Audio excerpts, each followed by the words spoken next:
Ready? I'd like to call this meeting to order. This is the work session meeting of the Mayor and Council for Monday, May 16, 2016. It's about 7:10 p.m.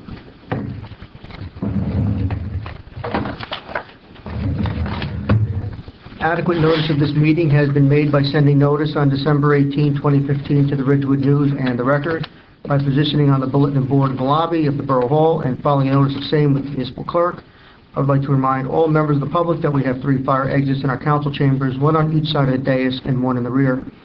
In addition, we're being recorded by both audio and video for purposes of creating a record during the public portion of the meeting. If any member of the public wishes to be recorded or heard, they need only identify themselves for the record, and they may make a statement or ask any question they would like. Roll call, please. Councilman Frey. Present. Councilman Barbie is running late. Councilwoman Steve. Here. Councilwoman Davis. Here. Councilwoman Murphy is absent. Councilman Caballero. Here. Councilman Mignon. Here. Borough Administrative Conference hour. Number 1, review of bid specification for complete solid waste collection service. Mayor, thank you. If I may, as per the council's request, I modified the bid specification. There is a resolution on tonight to authorize the clerk to go out to bid. There are a few small items that need to be done. It was distributed to the mayor and council, and as you can see, it incorporates the twice a week.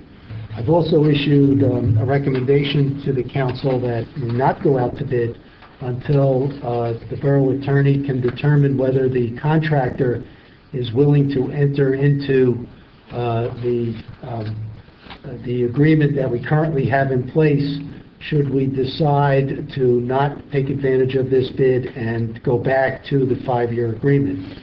I alerted New Milford to this possibility. Their attorney has indicated that unless the contractor agrees to continue on the 1-year basis, that they too will have to go out to bid for a new contract. So it has to be a mutual agreement, according to the New Milford Borough Attorney, that we can continue with the 1-year renewal of that 5-year agreement. As council is aware, that agreement was for $310,800 for 5 years with no increase. Last year we went out to bid to see if we could do better than that, and we received 1 bid from the current contractor, which was about $72,000 higher than what we currently experience. So I would not like to see us get locked out of this 5-year agreement and this terrific price, frankly. I distributed a memo to the council with regard to the performance of the contractor, which has been significantly better than what we experienced when we first went into this contract. Seems to be doing very well. So with that said, I'm not sure, whether the borough attorney would like to speak a little bit about this, whether he needs some time to do some additional research, but we need to decide whether we're going to go out to bid for a new contract, whether that voids the old contract. And please keep in mind that this has to be advertised for a full 60 days before we can even consider the bid. We will not have an opportunity to go out again once we receive this new bid. So Now, is the borough attorney in New Milford different than the borough attorney they had last year? I don't believe so. Okay, so we did this last year with no objection. Yeah, from them. I would, last year we read that contract up and down, and there was no provision just to go out, for you to go out to bid, it automatically voids the contract. There's only an opt-out clause that you have, I believe it was 30 or 60 days, I don't know the exact time frame, that you give them notice that you're not renewing it, or it automatically renews. So clearly, it's past practice, they actually bid on it last year, and we decided to reject the bids and just award them or renew it, and everything was fine. So I think it's a different approach this year. I think last year we were still concerned about some of the performance, and I agree. I think they have, the number of complaints has been reduced. I don't get nearly as many emails or complaints as I had. And that's not the reason why we're doing this. We're looking to modify the service. It's something that has been asked me to consider by a lot of residents over the last couple of years. And I don't see, as long as we're not jeopardizing the current contract, that why it would not make sense to bid it and see how it comes out. So, There's a resolution Yeah, I don't have listed that the council can either... I mean, the spirit of Or the take- contract is the one-year contracts for this reason, to actually go out Yes. and see if you can get it, so, instead of awarding just a 3 or 5 year contract. So, we did it last year, and I don't see anything different. I'll reach out to the borough attorney in New Milford, just so we're on the same page. But obviously, we're both going to need to, at that point, renew, and that's what we did last year, because it's a joint bid. and I believe Have they indicated they're looking to renew? There's been no discussion with the contractor whatsoever. Okay, so but New Milford is looking to renew their 1 year? I haven't heard, I've All right, heard I'll reach out. things, but I don't know for a fact to say Okay. exactly what their intent is. But we can still I authorize. think you can. Authorize the bid, and then if. Yeah, no I need to think delay. tomorrow, if this resolution passes and I notify New Milford that we're going out on a bid, I think New Milford's position is that their contract is going to be null and void, and they're going to have to go out to bid. So that's Well, from before we go out their to bid, perspective. before we get to bid, Yeah. Mr. Solo can speak with I your will. attorney and. I don't see why he would take that position when we did this last year. And they went out to bid last year too, I believe, didn't they? Or they did not? But they also went out to bid by themselves. I don't know if they did or not. No? Okay. I Well, think so. we did. It wasn't a joint bid last year. They were fully aware of what we did last year and had no issues with it, or their opinion was it's going to automatically void the contract. If the contract is expired now, you have to pick up the option. That's really where it's at. But so I'll reach out to them. All right, 16202 is on the agenda today. Thank you. Item 2, Safe Street Design Administration Program, Alan. This is, I believe, for the Safe Routes to Street, Safe Routes to School grant. Yes, Mayor, thank you. If I may, we did get a response from Department of Transportation. They indicated that if we're using our own funds, we do not have to follow the federal requirements. So we would be back to using a professional service resolution. I have sent what we call an RFP to Rob Costa, asking for his estimate on what the design work would cost. And once I get that back, I would bring it back to the mayor and council. But I think the question before the mayor and council is, are you inclined to go with the borough engineer for the design of the safe streets? And if so, then once I get the RFP, I could have a resolution listed to make the appointment on the contract. I'll open up to the council, but I would suspect that they're going to want to see we'll see the proposal and then make a judgment based on the cost, and then decide on that. I would still be inclined to go with the cost, because like I said, I think him having the local knowledge in this particular case is going to be to our benefit, but being mindful of the fact that we wouldn't have to pay for the cost, we need to consider that option as well. So I think we have to wait a little bit longer on before we give a definitive one way or the other. Okay. And if that's the consensus of the council, I'm in agreement. Yes.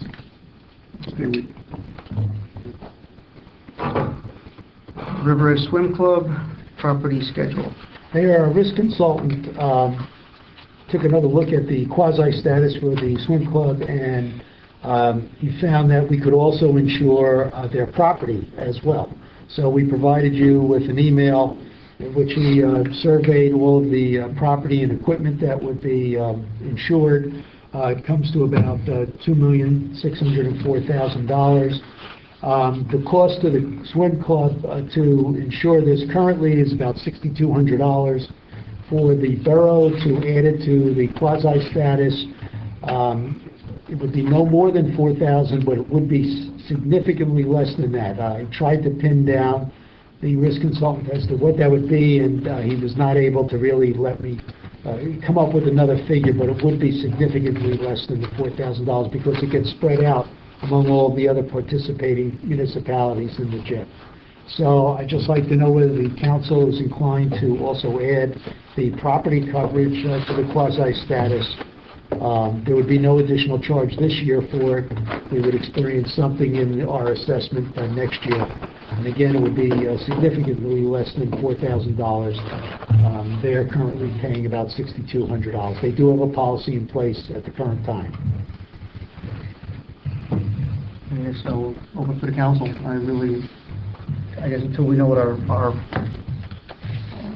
cost is, it's hard to make a decision, because then we're $4,000, now you're talking about a significant amount of money for us to be fronting for the swim club, versus say $400. So, It may very well be that, but nobody's willing to tell me that. Why wouldn't the swim club reimburse us for whatever that costs? well, we did not accept reimbursement for the insurance coverage. Yeah, but that was a nominal Well, but I amount. said this may, Allison, this may want to be nominal. For that, it's cheaper for them, but it's a benefit to them. It's a benefit to Yeah, them. For that, if you wanted to. They'd be paying us less. We can bring that to them. if they I want can it. go back to the risk consultant and say, until there's a number in place. Or then we can't just make a or we go back to the decision. swim club and say, we will do this, but we'll look at the number, but if it's over a certain number or whatever, we may want to be reimbursed for it. Yeah, but it's not binding unless we already have agreement before. I think we need to wait. I would not be inclined to make place that burden upon the borough at this time. Even if they agree, but if they agree to reimburse us. If they agreed in writing, I would have no problem at all. All right, I'll take that back. to Is that, the risk well, that's the consultant. consensus of the council? Yeah, Okay. fine, thank you. Estimated tax bills, Alan? Thank you, Mayor. The last several years, we've been issuing estimated tax bills. There's a process to doing this. We have a resolution listed tonight for your consideration. We sent out the process to the mayor and council along with the ranges that I've created. The process is to create a range which is not less than 95% of what the tax levy would be for the prior year, nor more than 105% what we would expect it to be. This year, the levy of $47,739,056.36 falls within the range, and I'm looking for the council. You do have the ability to move it anywhere you want within this range, but the tax collector and I are recommending this particular levy for the estimated bills. Getting the estimated bills out allows us to receive the cash on a timely basis rather than waiting for the County of Bergen to strike their budget and their levy and then get the bills out later. So this way we get them out ahead of time and get our cash flow coming in. What's the requirement for the county to have, when is their budget supposed to be adopted? I mean, ours had to be by March, whatever. They're not subject to the same rules, and There are statutory dates for the county as well, but there's always the ability, if somebody does not introduce or adopt on time, to issue correspondence to the state indicating why they were unable to, and provide that letter of, fax to the state, and receive some additional consideration. So, County of Bergen, I have to say, has been very good, but there are other counties, such as Essex County or some other counties where, the levies have been stalled, for whatever reason, and those towns have had to issue estimated bills. we're basing it on our assumed levy, and our percentage will be the rate which we believe the number will. Well, I know all of the levies. I know the local, I know the schools, I know the open space. The one I don't know is the county at this Yes. point. And I've included like a 5% increase based on what I've read in the newspaper in terms of their anticipated increase in the total amount of taxes they expect to collect. Yeah. So that's really where our estimate is really on the county levy, because I know what all the other levies are at this point. And do we pay them, on what basis do we send the money to the county if we collect it? On a quarterly basis, we make our county payments. And they have to accept whatever rate you put in there for them, in terms of what the collection rate would be. Well, the end of the tax billing process, they'll know the actual levy, and whatever the difference is goes into that part of the billing cycle. So, the first couple of payments are estimated numbers, and then the actual is included in the last couple of payments. So there is a resolution 205 on the meeting for this particular item. Thank you. Anybody have any questions or comments? Okay, fee ordinance. Thank you, Mayor. We gave you a copy of the fee ordinance in front of you. I'd like to take you through it and just give you some explanations on these. We're not looking to introduce an ordinance tonight, but this is a draft of a fee ordinance that we would be looking at. The first part of this, first several pages, comes from our construction code official, and he's making recommendations and changes in some of these items. And you can see in brackets, he's taking those items out, and in the highlighted area, those would be his new fee schedule. So if you have questions on these, I'd have to refer these to the construction code official, or between now and the next meeting, or whenever we introduce this ordinance, you can feel free to send questions, and we'll get some answers for you on some of these. By no means are we looking for you to make a judgment call on these tonight. Going to the last two pages, we have some other fees to look at. The first one is a public defender application fee, which is being recommended by the court administrator, so that they're able to go up to $200. And of course, the judge has discretion in that particular area.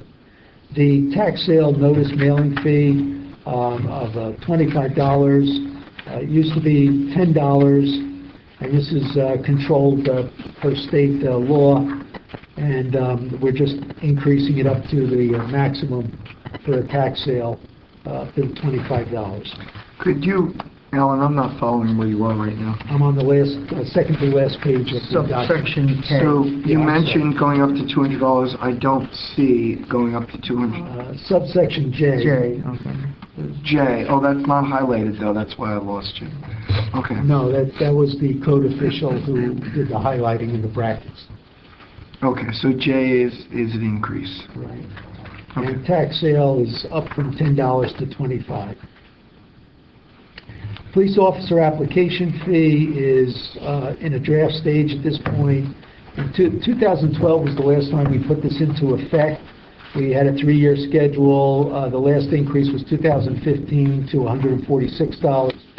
These numbers, which would take effect in 16, 17, and 18, are just based on cost of living adjustment increases for the handling of the application by the police department personnel. Does not include the other testing. I've asked Stephanie to reach out to the chief and have him perform a short survey of other towns to determine whether the other towns are including those costs, so you're seeing application fees of $200, $300, $400 for this fee proposal. So this is just a suggestion to increase where we were in 2015, just based on cost of living adjustments. Coming down now to the River Edge commuter parking fees, skipping the code department miscellaneous fees, because those are handled by the construction code official.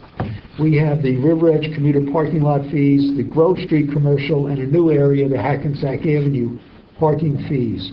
We're keeping all these fees the same. And in 2012, the quarterly amount was $65, the annual amount $200. Since 2012, we've had cost of living adjustments of about 7.75%. So factoring that into the $65 and the $200, that's where we come up with the $70 and $216, and then increasing it by another 2% for 2018. We would not implement these changes this year. This would be for 2017 and 2018. Going to the back page now, the last page, we have a banner fee up at the top.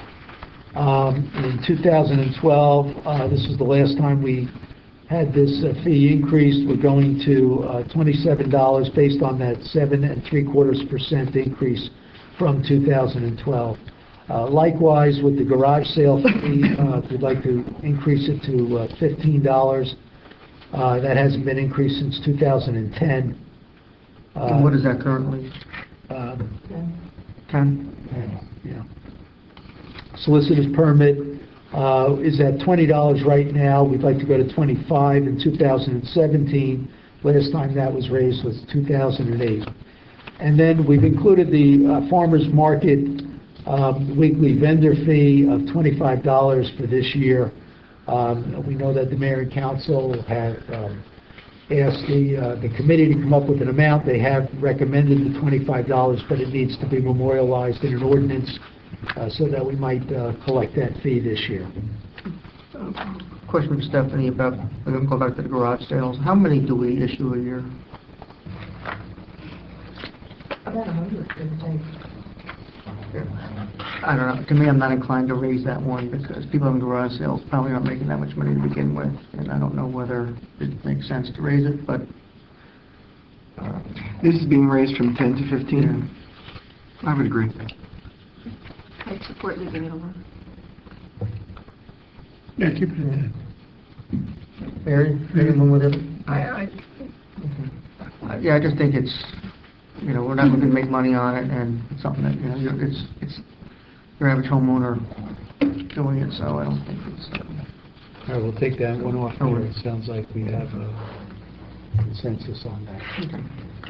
Yes. Just a question for Alan.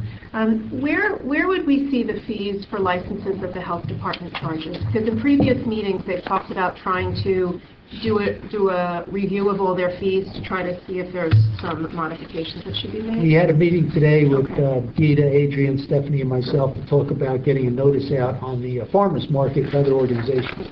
Part of that meeting, I talked to Adrian about that, and I indicated to her that this ordinance could be added to or amended at a later date. That probably it would be best if she went back to the Board of Health at their next meeting and really finalized those fee changes. And that should come from them, Right. rather than trying to put one in now and then do them later. So council will have the opportunity to introduce a new ordinance with those fee changes or amend this current one for this year. Okay, thank you. And I guess we would handle planning and zoning the same way, because I know there's been some talk about looking at those fees also. I just need those recommendations, and then we can include them at any time. What, do we have to do it all concurrently, or we could amend, is it better to amend the ordinance, because then we have, or, what's the most efficient way to do It it? makes no difference to me, I would like to get some in place now, and then... Well, I think the only one we're putting in place for this year is the farmer's market one, right? So that's the only thing that has a time element of getting something. That is a time element, but some of the other ones we would want to, get them on the book so people receive notice. So, for instance, the commuters, we could start to give them notice over the summer months that these are new fees that will be coming in 2017 and 18. How do most people pay those fees? Is it check?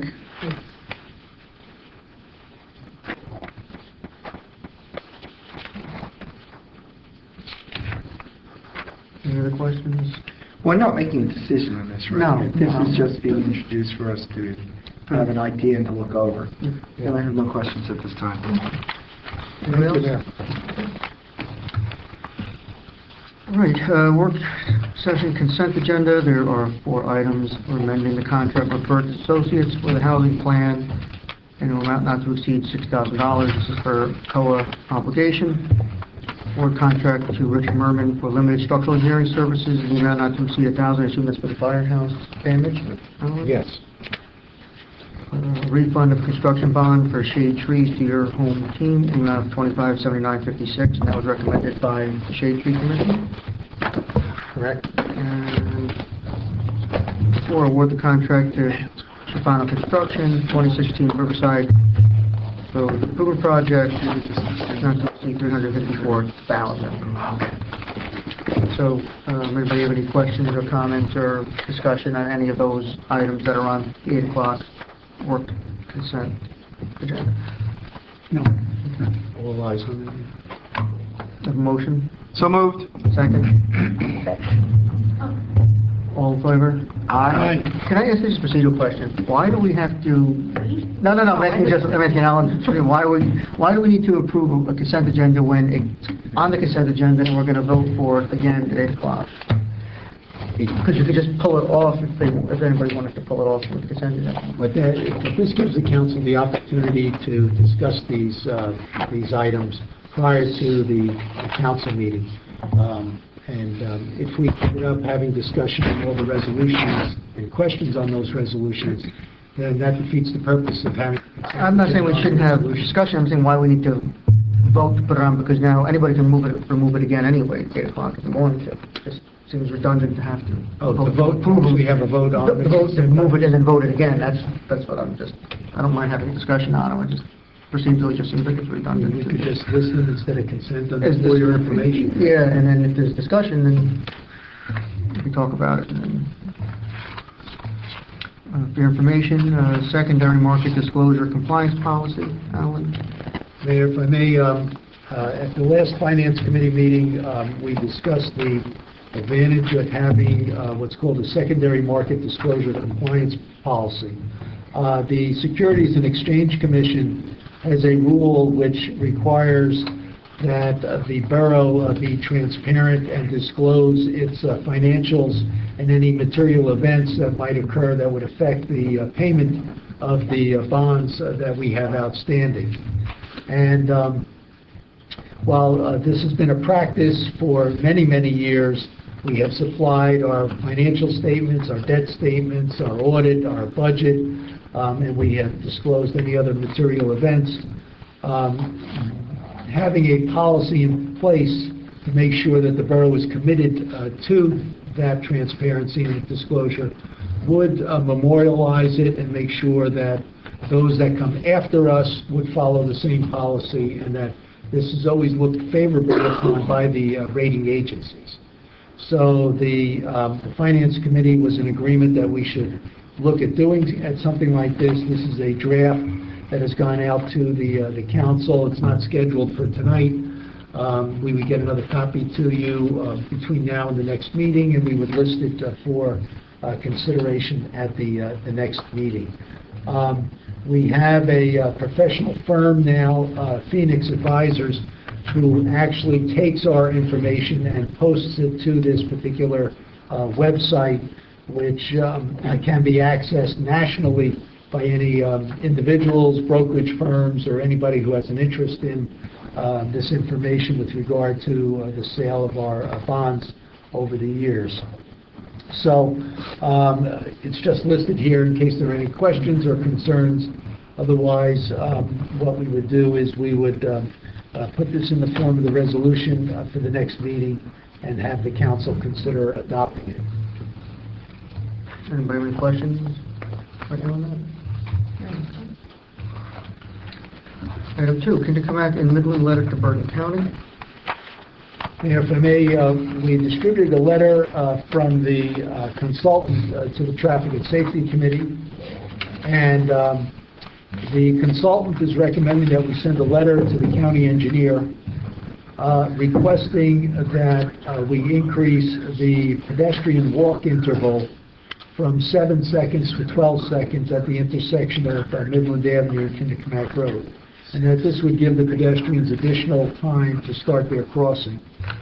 In addition, we could request that the County of Bergen also install school advance and school crossing signs at the intersection and on all 3 approaches to the intersection as well. In addition, the Borough of River Edge could get permission to install a flashing school advance sign on Midland Avenue about 200 feet in advance of the stop bar in order to alert motorists of the presence of the school-age pedestrians crossing there. So, while this is a draft letter which could go to the county, I would defer to the borough attorney as to whether this should be followed up with a resolution or an ordinance. I think the statute would have to be looked at in terms of whether this is a street that we control or whether it meets some other criteria where the borough has the ability to pass the ordinance on this. But since both Kennecott and Midland are county roads, that it may have to be the county that will take action first. There's nothing that we're doing in terms of changing the operational control of the intersection. We're asking the county to implement improvements which they stand will do naturally. They put the pedestrian countdown timers, and I'd asked them to do that several years ago. I worked with them to get that done. it's come to our attention that we need to adjust the timing because it's not enough time for people to cross. And recall it, Mr. Ascalise worked for the county. He was the county engineer, so he knows probably better than most of us what the county would and would not be willing to do over there. The third item, the flasher on Midland would be at the borough's expense, but I don't think that's going to be something that would be cost prohibitive, and we do have money in probably one of the other accounts that we had for pedestrian safety to do that. My question initially was whether it would make more sense for the engineer to send this on our behalf. I think the consensus was that it may not be. I still think we need to reference that these recommendations are coming from the engineer. Yeah, we'll be attaching his So, report. it's not even a report, it's basically, I would just work into the language that this was done in consultation with him, with the traffic and safety, and with REPD, who all reviewed and concur with these recommendations. It should come from the engineer to engineer. It's not going from attorney to the law department there. We are meeting with them Wednesday afternoon on the other issue. We certainly can start the negotiations. And, hey, by the way, this is coming down the pike, and see if we can get some feedback from them at the meeting on Wednesday. But I think the engineer, because if the county engineer has any questions or so forth, it's going to call me. I'm going to say, call the engineer. So I think it'll open up a direct dialogue. Typically, when I've done this in Fort Lee, it's either come from me as the engineer in-house, or sometimes it's been under the administrator's signature, sometimes it's been the mayor. So it depends on how someone wants to do it. It usually comes from the attorney when there's a legal issue. I don't think it's not illegal, it's an operational. You're requesting some improvements to be done there, so. And I don't think the county's going to have an objection. Can't No. comment on the timing, but I think the timing, but the existing timer can be switched fairly quickly. Installing the hardware may be something that takes a little longer, and they may not have the budget for it, but I think, we could at least get them to do the first step, because I don't believe that the walk interval is sufficient. And The flasher, as long as they give you approval, so you'll be the borough, so.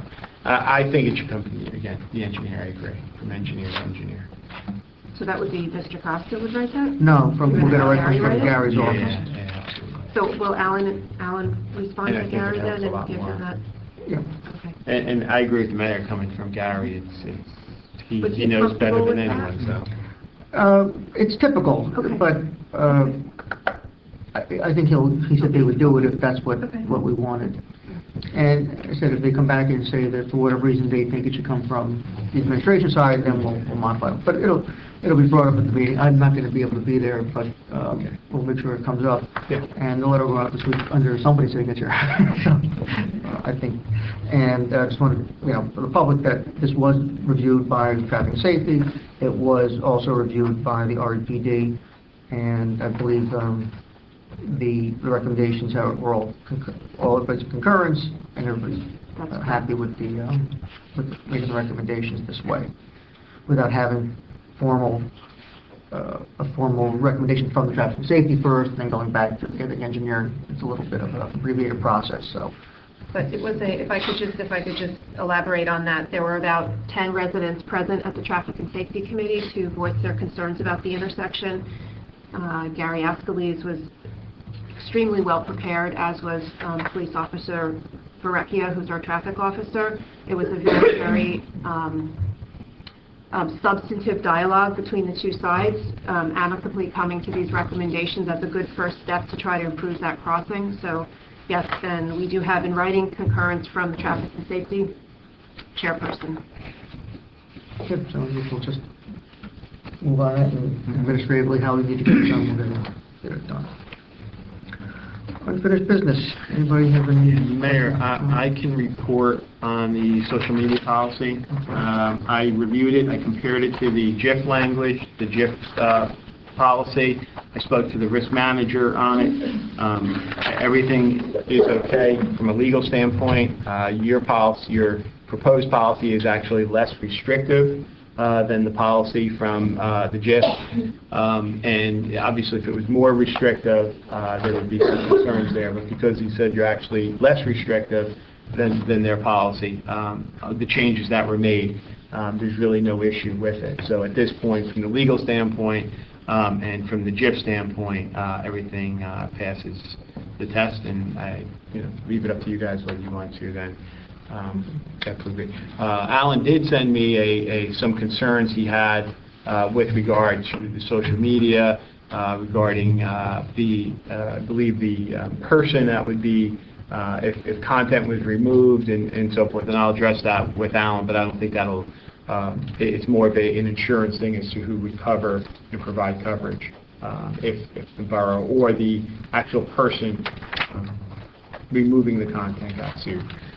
But again, I think it's less restrictive. The Technology Committee did a good job with it, and from my end, it's good to go. So just a point of clarification, so the policy can be introduced as a separate policy and it doesn't conflict with what we have That's in the correct. handbook? There's no confliction there. No conflicting, yeah. You can do two ways. You can do that, or you can replace it. But most towns it's a separate policy. Do we need a motion? Do we want to just maybe recirculate the final policy one more time to make sure that Yeah, it's a good way. everybody's We can- okay with it? Once in a while. And it's been some drafts that have gone through. So we'll do that, and then hopefully we'll have it ready at the next meeting. Anything else on the, I know of about whether we're making any progress on some shade tree amendments, so. I think we should sit down with the shade tree and get some of their ideas and suggestions. I think a roundtable would be a lot helpful for me, whether I sit down with them or you put a committee together of one or two council persons and sit down with them, or if you sit for a meeting with them, just some direction as to streamlining the process and so forth. So, yeah, that would be a Do we want good to thing. make a subcommittee? Well, we have the ordinance subcommittee already, so We can look at it. we can look. We met once, we got crushed by the enormity of the task. So we're more like pick and choose mode right now. So, I'd have a little bit better direction than to, Okay. instead of me just totally. Well, I did make Yes. some suggestions that, in terms of areas I think we want Yeah. to address. Yes. So as long as those are the topics that Mhm. we discussed, and then whatever else the committee wants, that's fine. Okay, so maybe I can schedule a meeting with the committee, and unless the committee, which wants to meet first? Without No. shade tree, you want to meet with Yeah. shade tree, I think, right? that Like probably two would make meetings. sense. Well, I guess as long as we know what we're looking to do first, because basically what we want to do, and then bring it to them and see what's going to be amenable to them and how they may be able to, because some things they may not be in favor of, but we're going to have to come to some kind of compromise to achieve some of these goals. So by the fall, we should be ready. I was going to say, a little earlier More than progress than we've been Don't do it making. when- So, don't do it during the I League think of it's- Municipalities. I think Okay. we'll be fine. We're going to move forward. I think we'll get some positive changes, and I think it'll work out. I was wondering if the council would entertain removing LESO program from the unfinished business. It's something that the chief has implemented, a policy. People are working on it. It's not something that does it all the time, and I don't see why we need to maintain that. as an unfinished none of the jurisdiction really of the mayor and Yeah. council. I So moved. Second. All in favor? Aye. Thank you. Mayor, a quick update on the community Yes. center. Just to inform the council, on Friday, we did receive a preliminary probable cost estimate from the architect. We, the subcommittee, as well as mayor, we have not had the opportunity to sit down and crunch the numbers. It is the intent of the subcommittee to present to the fellow council people, and immediately after that to the public, a proposal that would be a comprehensive proposal from the design through the probable cost estimate. I recognize the rate of the probable cost estimate could vary by $200,000 to $300,000. So I need to look into each line item and be convinced that that's a reasonable, probable cost estimate. The key words are probable an estimate. Throughout this venture, those are the words you're going to keep hearing. Never make the mistake that those are the actual construction costs. Those will become available to us only at the conclusion of the bid phase. So this is the first step. I mean, the numbers are not scary, but certainly they need to be looked at before they're publicized. But we also want to make sure that we're fully accounting for site costs, that we're fully incorporating if there's demolition or other site work we need to do. I think also I want to make sure that the Kanzanis review the zoning. Even though we're technically exempt from zoning, I want to make sure that all of those, the T's are crossed, the I's are dotted. And so when we come up with a proposal that we've anticipated all the questions and we'll be able to answer any questions that the council or the public has without saying, oh, we have to go back and figure that out or get more information here. I think we just want to make sure that we have a complete package before we So we were never this advanced in this process. No, we're very, very well advanced. The feeling is, though, that under Mayor Ed leadership, we want to make sure that we have all our ducks in a row. This also will preempt and also we will be able to respond to questions by certainly our fellow council people and then the public in general. And the reality is also that we're going to have to look at how much money we've set aside and potentially how much more money we may need to actually bring this to fruition. So, but that's all part of, so once we know the numbers, I think it makes more sense to bring it all together in one package. So, thank you, Councilman. Any other old business? Yes, is there any update on the barrel vault? The last I had seen was that they were in shop drawings, they were waiting for some fabrication from the contractor, and he was supposed to do a mock-up. And so maybe Alan can just send a note to Mr. Polici, and if we can't get the contractor to move, then maybe Mr. Sorrell needs to give him a little nudge. You know, we know it's been very difficult to get this working. So, but I think they had done a shop drawing and they had started some fabrication. And I thought the mock-up is crucial because we want to do several panels first so we can see how it's going to look and make sure that he doesn't do the whole thing and then we all go in and say we have a problem with it. So, you know, I know it's taken a long time, but at the end of the day, let's do it once and we'll do it right. I agree. So I'll reach out to Mr. Polici and we'll have an answer at the next meeting, hopefully. Any other unfinished business? New business? Councilman? Mayor, I was, as a liaison to the fire department, I go down and on Sundays to the fire department while they're working on the rigs and testing equipment and doing what they need to do to remain ready and trained. And I actually have some very extensive notes, which I left at work today. But one of the issues that Lieutenant Carroll brought up to me is that there will be a wet down, which is a celebration or inauguration of Engine 3. And they're looking at September 10th in the council. In fact, the entire town is invited. There will be a ceremony earlier in the day, probably late morning at company number 1. And then there will be this statewide event. They'll be inviting firefighters and their companies from all over the state to attend, as well as our residents. There'll be a beer garden. There will be free food, which is, I believe, being donated by Miller Ale House in its entirety. There will be really a lot of great stuff for our town and celebrate this new piece of apparatus, and hopefully it's many years of service for our citizens and safety. But one question did come up, which I would like the council to consider. They will need 2 auxiliary police officers and 2 active police officers for approximately 6 hours. For the beer garden? For the whole thing. They're going to shut down Continental like we normally do for different events. And they're putting in for that application. But they're asking if the council would consider waiving the cost of the 2 active police officers. And I think that might be something the council should consider. I know that I would be in agreement with that, and so they'll make a formal request for that, but I wanted to bring that to the council under new business and for discussion. So you're saying to waive 12 hours of full of time? Is that Yeah. what you're asking? Total 2 officers, 6 each, approximately.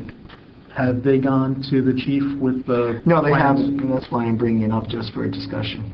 I would think they would have to go to him to see what he feels are the security needs first. Oh, that, yes, I Yeah. think they've had preliminary conversations, but they haven't spoken to the chief about asking, I told them that they should approach the chief with the request for the council to waive the cost, and of course, they're going to do that, and they'll make a formal request for us. I'm just informing the council that they have time to consider it and think about it. Just the 4th of July beer garden, I mean, there's usually, like 5 or 6 police officers there at that event, so that's why I'm just thinking it may be comparable. So, 4 officers total, 2 auxiliary and 2, regular officers may not be Sufficient. sufficient, yeah. It looks like it depends on what kind of turnout they're expecting, and what day of the week is this? I believe it's Saturday. Yeah, so usually an all-day event. So, yeah, they come, towns will come, stay an hour, and then leave, and then another wave of towns will come, let down the truck and stay. Any other new business? I have a couple items unless anybody else has something. Councilman?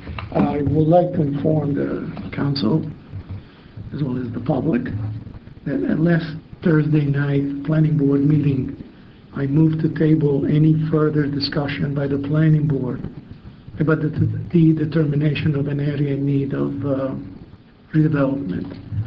Specifically, this whole investigation came out of the development proposal for the New Bridge Road that was recently withdrawn in all of its entirety. And I think that motion passed.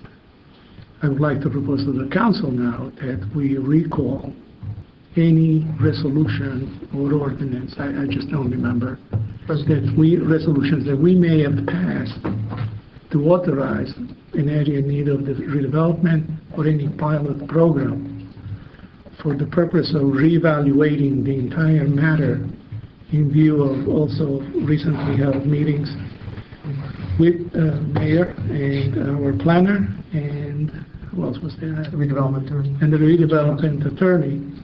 So that this town could finally come up with a cohesive and coherent redevelopment based on what our actual needs and not some pie in the sky that it's completely unattainable. We have to come to grip with the geography of River Edge and make sure that whatever redevelopment plan we choose to apply to it is something that can be done, and if not by us, certainly by the people that will follow us in our footsteps. So yes, we're going to be like the shrimps. We're going to take a step back instead of, in order to move 2 steps forward. So I don't know if that should be done as a motion. Let's make a motion. We'll make it right now? Yeah. Okay, so I'll move to rescind any resolution that have been granted in the past dealing with the determination of an area in need of redevelopment. Do we have a second? Mary seconds. Any discussion? I think it's a prudent thing to do. I agree. We agree. So this will, all in favor? Aye. We'll have that up for the next meeting. Thank you. Alan, you have one quick item? Yeah, this might be a first. I'm requesting permission to be excused from the June 20th meeting. What? I have Scandalous. I have a retirement dinner that I've been invited to, and I have missed quite a few retirement dinners in the past, but this is a colleague that I've known for 42 years, and we started out in the same classes together at graduate school at New York University. So I would appreciate it if you could excuse me from that meeting to attend this particular event. Definitely, we'll set for the July 4th agenda, so.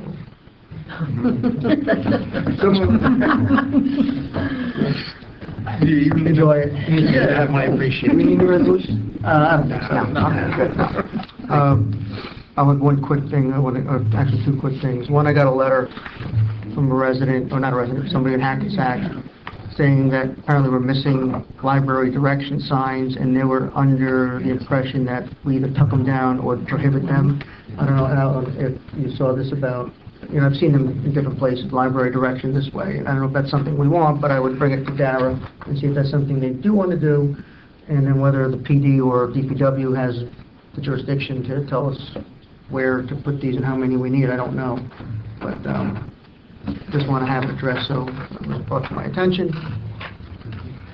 And the last, second thing, it's May, and before we know, we'll be in our summer hours, and this September will be the 15th anniversary of 9/11 tragedy. And Dick Berry has volunteered to put together a program, as he did last year, for the 15th anniversary. Obviously, I think I want to be involved, and I think the council people want to be involved as well. So he did make that offer. I'd like to formally just let him give him that charge to put together a program for the borough. I'm sure the 9/11 Memorial Garden and the Commission will do what they want to do, and if they want us to participate, obviously, we'd want to participate, but if they want to maintain it separate and maintain the privacy, I'm sure we're going to respect that also. But so Mr. Berry did volunteer, and I think he did a very nice program last year, and I think we should let him take charge of it again. I just want to get the council's concurrence on that. I'm good with it. Yep. Good. And last quickly thing, I talked about this once before, and it may seem kind of minor in the scheme of things, but when you're coming off Route 4 and we have that big blah circle at the bottom of Grand, the DOT property, and I know, Ms. Corway does devote her own time and money to put flowers there. But the one thing that I think was always missing was that it's a gateway to River Edge, and it doesn't even have a River Edge sign. We were told by the previous administration that it wasn't allowed by DOT regulations or something to that effect. But I reached out to people I know in DOT and asked for a jurisdictional determination. And they said, oh, it's their property, but we certainly can put a sign in, as long as we adhere to certain setbacks. And I have a preliminary from them. It's basically 10 feet, 10 feet, and 5 feet. So there's plenty of room to put a sign in. And I'm thinking a sign on the order of magnitude like we have at Memorial Park, River Edge. Several years ago, a lot of money was put into a budget for signs. And I believe there's still a lot of money left. John Lynch had gotten a proposal, and it's not cheap. It's $6,000, but it's a standard sign. I think, we're not having to approve it tonight. What I think we need to do is if the council is in favor, we need to write a formal letter to the DOT requesting the formal jurisdictional determination. They will give us the approval to put the sign in. Then we can order the sign and do it. And I would still work with Ms. Corway because she has put a lot of time and effort into beautifying not only that property, but other ones, again, through her own effort and her own money. And I think we'd be able to complement whatever she wants to do, and certainly we can invite beautification or whatever other group wants to participate. But it is one of the key visual gateways into the borough, and I think as we try to enhance the downtown, we try to make it attractive, right from the border on in. So, Mayor, can I pick up on that? The last beautification committee meeting, there was the discussion of putting a sign and maybe some sort of raised platform with some sort of stone raised platform at 140 Kindercomack. There's been some work done there. I was going to mention in my comments. Again, I have a list that I left at home, but we really had some outstanding collaboration between John Lynch, his foreman, his workers, and beautification, and they've done a nice job of cleaning up 140 Kindercomack, which is at Main and Kindercomack. Yeah. And they would like to put a sign in there with, as I said, some sort of platform that would say, hey, this is River Edge and things like that. I know it's after they've entered the town, but for so many people coming off the train. And so they're going to be looking to maybe put in a budget item for next year if we can't afford it this year. And so, or we may want to consider both of them at the same time. And there's money in that budget because I believe we also have, I know the River Edge sign on Midland coming into Midland has not been restored. I don't believe the one coming from Oradell has been restored, and that's what some of that money was for. We may want to rethink whether we need the gold leaf, because that was something that really drove up the cost. Yeah, I think all these little improvements are worthwhile, so I think... So how would we move forward with that? Mayor, I'd like the opportunity to look at the ordinances that have the funds in. And along with that, I think it was mentioned previously, in conjunction with the new 7-Eleven application at the old Mr. Bob's, they're doing a significant amount of upgrade to that corner also. With the planter, there's going to be a clock installed and more planting, so I think it's good to try to make that whole little, that is our, lack of a better term, our center of our downtown. So I think we can put out, look at the numbers, but we should certainly come up with a plan and see how to implement it. So maybe we'll put it on for discussion for the next meeting? Sure. Great. Quickly, can we have a motion to open to the public? So moved. Second. All in favor? Aye. It's an opportunity to address the council on any matter, but we will open again during the regular meeting. So if anybody has any comments, if they want to wait till the second part of the meeting, it would be better. Yes, sir. Please come forward and state your name and your address for the record. We need you to speak into the microphone so our clerk can record your comments. No, it's not. Yes. Yeah, my name is Benito Asuncion. I live in 45 Richard Court, Riverheads. And I'm here with some of our neighborhood also there. We would like to request to put a sign in our dead-end street because it's becoming a parking zone for the people who does their business on both sides of the street. And I also see some people who are putting their car there like a park and ride, then they will go to New York or somewhere else. And I notice also there's no dead end sign there. People are going to that street thinking that they can go through the street, but they will come back and rush to the same way that they came. So if we can ask the mayor and the council members to put a sign there, because it's becoming out of control now. The businesses there are using our street as their parking, but their parking area is empty. So I'm retired. I can see all the problems there because I'm there for like 24 hours. What's a private road? No, public. It's not on the tax map. And also the cleaning truck cannot clean the street because the street is full of cars left and right. So they just go in the middle and then come back. So they will not be able to clean the left and right side of the street. So Refer to the police. Normally, the police department would receive the notice. In addition, traffic and safety would take this up and would survey the residents on that street to see if restricted parking is something that the majority of the residents want. actually, I talked to the people already, our neighborhood. Yes, but they And do, so- traffic and safety does their own research. And the policeman came there too. Two policemen that came there and said, all you have to do is petition to put a sign on your street because he can see all the cars that was parked there. It's just like a parking zone. And it's lowering the value of our property. So traffic and safety will look at this, we'll make sure they get minutes of this meeting, and we'll bring it to their Chief attention. is here anyway, so And he's the hearing chief it. is here, so he's hearing your concern. I have one of my neighbor over there, Debbie, who also lives in front of my house. So. They'll reach out. Yeah, we're not saying no, we're just have to go through our process and... And I just want to let you know that I went around, talked to all the people that they said, yeah, it's right. I noticed there's a lot of cars in our street. So they said, yeah, you petition them, and I will back you. We will begin the required investigation, and Yes, we please. will be, we'll let you know how, whatever the recommendations come in, and hopefully we'll be able to accommodate your concerns. Okay, thank you very much. You will let us know what is the result of the investigation?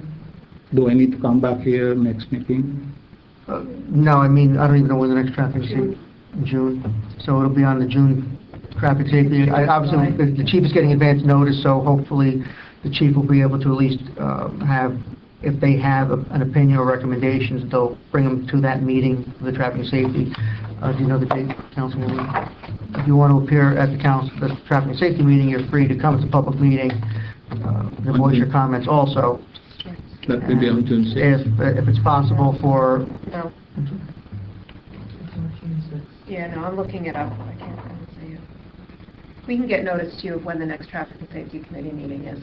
Okay. You can appear then as well if you like. Yeah, and then I will ask all my neighbors to attend also, because most of them are working, you know. Yep. Thank you. Thank you. Yes, ma'am. Yes, I would also like to supplement what my neighbor. Your name and address for the record, please, ma'am? You have to come and speak in the microphone and give your name and address. And the council, we're not, I understand. we're not in a position to make a decision, so, I understand. Because I have other concerns as well, and I've lived on that street for 7 years. In addition to... I apologize. Your name- Your name and address. Oh, I'm sorry. It's Deborah Davenport, and I'm at 44 Richard Court. Thank you. Okay. In the past 2 or 3 years, we've had new businesses that have occupied the 2 buildings that are right there on the corner at the top of our street on Kennecott Road. And both of those 2 businesses have created the additional traffic within the street. In addition, when the Pizza Hut was there at one time, there was a lot of noise from that particular business. So I'm kind of glad that that went away, and hopefully the new occupants, we won't have that noise again. But what I wanted to mention is that the owner of the building, I think his name is Mr. Gassib, who owns the Pizza Hut and all of the buildings there. He doesn't. I have a fence that is adjacent to my property, which belongs to the owner, and he does not maintain that fence. There was actually about 2 years ago, there was a truck that backed into my yard, my backyard, because first of all, the fence is not a very strong fence, and there are not concrete barriers that prevent the vehicles that are in that parking lot from going into, just stopping them when they park. They can, and this particular truck actually backed up and reversed right into my backyard. Unfortunately, my children weren't there, otherwise there would have been, someone would have been hurt. And I have brought this up to the office here. I don't remember the name of the office. I would imagine it should be the property maintenance office. Yes, I've brought it up a couple of times, and someone came out and they looked at it, but nothing ever happened with that. I've sent letters to the owner. Nothing has ever been done. Well, simply just ask Mr. DeRosa. We'll get a follow-up on that. Okay, and the fence is almost falling down, actually. The railroad ties are very loose. We'll notify the owner if there's deficiencies. Okay, and so what would be the steps after you do that? How will I know that, what the outcome of that will be? You'll see it get fixed. So that's it. So, Well, that's it. Or he'll be, generally, we try to work with residents and property owners, and generally, not give them a violation. And so I would assume, I won't speak to Mr. Rosa directly, but generally his approach would be, we have a complaint, I see that the complaint is valid, please address it next 10, 20, 30 days. And generally people comply. If that time frame expires, then he has the option to give him a violation and bring him to municipal court. And the judge will make him pay. Okay, I just So, want to make but sure generally that- it doesn't get to that point, and I hope it won't in this case. Okay, all right, great, thank you.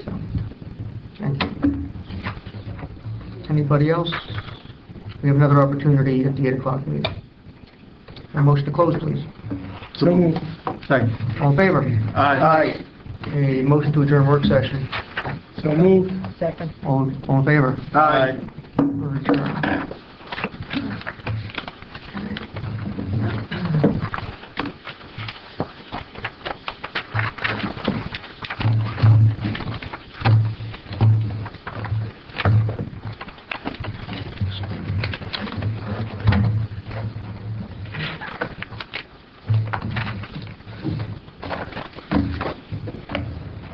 ready to start again, Stephanie? Okay.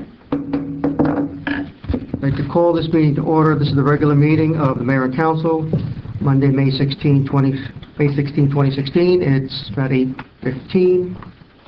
Can I please ask everybody, please stand for a moment of silent prayer.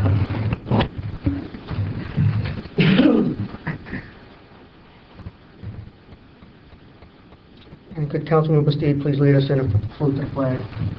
Allegiance to the flag of the United States of America and to the republic for which it stands, one nation, under God, indivisible, with liberty and justice for all.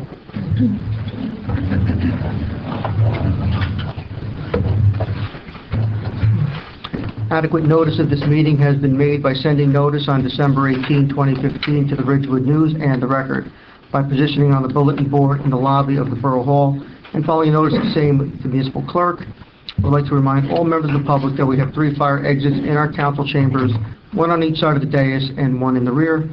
In addition, we're being recorded by both audio and video for purposes of creating a record during the public portion of the meeting. If any member of the public wishes to be recorded or heard, they need only identify themselves for the record, and they may make a statement or ask any question they would like.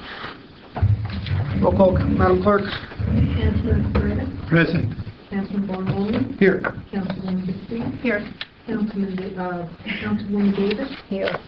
Councilwoman Murphy is absent. Councilman Papaleo? Here. Councilman Mignon? Here. Can I please have a motion to approve the minutes of the Mayor and Council work session and regular meeting of May 2nd, 2016? So moved. Second. All in favor? Aye. No proclamations and awards. Can we have a motion to open the public for comments on the agenda? This will be an opportunity to ask any questions regarding any specific agenda item this evening. So moved. Second. All in favor? Aye. It's open to the public for specific questions on the agenda tonight. There'll be another opportunity to speak on any topic later on in the meeting. Seeing none, can I please have a motion to close to the public? So moved. Second. All in favor? Aye. Upon personnel changes, I have one item that's not on the agenda, and I would like to announce my appointment to the Office of Emergency Management Coordinator this evening. You want to? Mayor, yeah, we have a draft resolution. The Borough Clerk will pass that out. I can read it into the record if you so choose. It's my pleasure tonight to announce to the council and to the public that I'm appointing former Chief of Police Ron Starace as our Emergency Management Coordinator. For those of you who don't know, former Chief Starace, he's been a resident of River Edge since 1955. I understand he was served in the United States Marine Corps. He started working as a DPW employee and became a River Edge police officer in May of 1966. He rose to the ranks to become a detective sergeant, went on to head the detective bureau as lieutenant, and was sworn in as chief of police in January 1996, and he served for 12 years. As chief, Chief Starace initiated an emphasis on the community-based policing, which continues to this day, and evidenced by his strong ties with problem-solving measures with schools, businesses, religious institutions, and resident concerns. He was always forward-thinking in his leadership of the police department and a leader in the community. One of the unfortunate situations that he was chief during was the Columbine school massacre, and contrary to all conventional wisdom at the time, Chief Starace began providing advanced tactical training and tactical equipment for all first-line officers to deal with these kind of situations. His approach was not initially accepted and implemented at a statewide level or national level for 4 years, but now it's seen as a model for police response everywhere in the United States. He was also unfortunate that he was also chief of police during the horrible events of September 11, 2001, and not only mobilized local police for the yet as unknown scope of the disaster of the day, but he had the foresight to quickly convene a meeting of all school and religious leaders in the community to address how to deal with the possible aftermath for those children and other residents who might not have loved ones coming home that day. I've had several, or actually numerous, conversations with the chief over the last several months when I was pleased to hear he's interested in maybe taking on this role for us. He's got an impeccable background to lead this position. And he's, more than that, he's got the, I know he understands and has the respect, and he and appreciates the role of all the different emergency services as they all come together when we have to call them into action together. So I said I'm very pleased to announce that he's accepted this position, and he's here tonight. I'd like to swear him in, but first we need a resolution from Alan. He will read it into the record. And I have a couple of changes, word changes, that I'd like to make to the now therefore be resolved, which I'll read into the record. Title is Appointment of Emergency Management Coordinator, will receive the number 16-214. Whereas the mayor of every municipality in the state of New Jersey shall appoint a municipal emergency management coordinator as provided by NJSA 40:69A-95. And whereas the emergency management coordinator is responsible for the planning, activating, coordinating, and the conduct of emergency management operations within the municipality. And whereas the emergency management coordinator shall serve a term of 3 years, now therefore be it resolved that the governing body of the Borough of River Edge in the County of Bergen does hereby confirm the mayor's appointment, Ronald Starace, as the emergency management coordinator to serve a 3-year term effective May 16, 2016 through May 16, 2019. Be it further resolved that the Borough Clerk is hereby authorized to forward a certified copy of this resolution to the following. Number 1, County of Bergen Office of Emergency Management. Number 2, State of New Jersey Office of Emergency Management. You have a motion on the resolution? Second. All in favor? Aye. Any opposed? Congratulations, Chief, you're roped in now.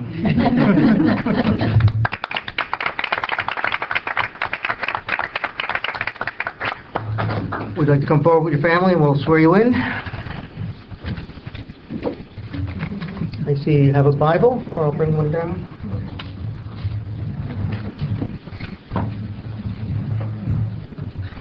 Come on, Mama, come on.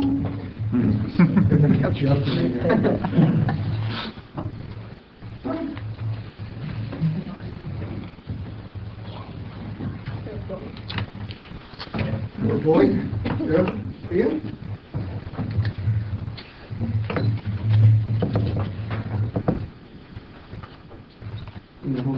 Right left of your grandpa, left hand, raise your right hand, and repeat after me. I, Ronald Starace, solemnly swear that I will support the Constitution of the United States. I will support the Constitution of the United States and the Constitution of the State of New Jersey. And the Constitution of the State of New Jersey. And I will bear true faith and allegiance to the same. And to the government. Established in the United States. And in this state. Under the authority of the people. I, Ronald Starace. Do solemnly swear. That I will faithfully. Impartially. And justly perform. All the duties. Of the office of. Emergency Management Coordinator. Of the Borough of River Edge. To the best of my ability. So help me God.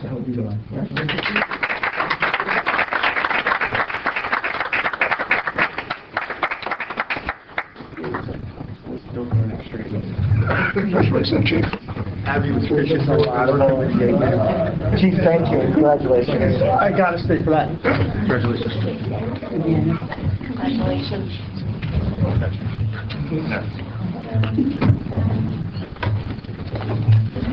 Oh, jeez.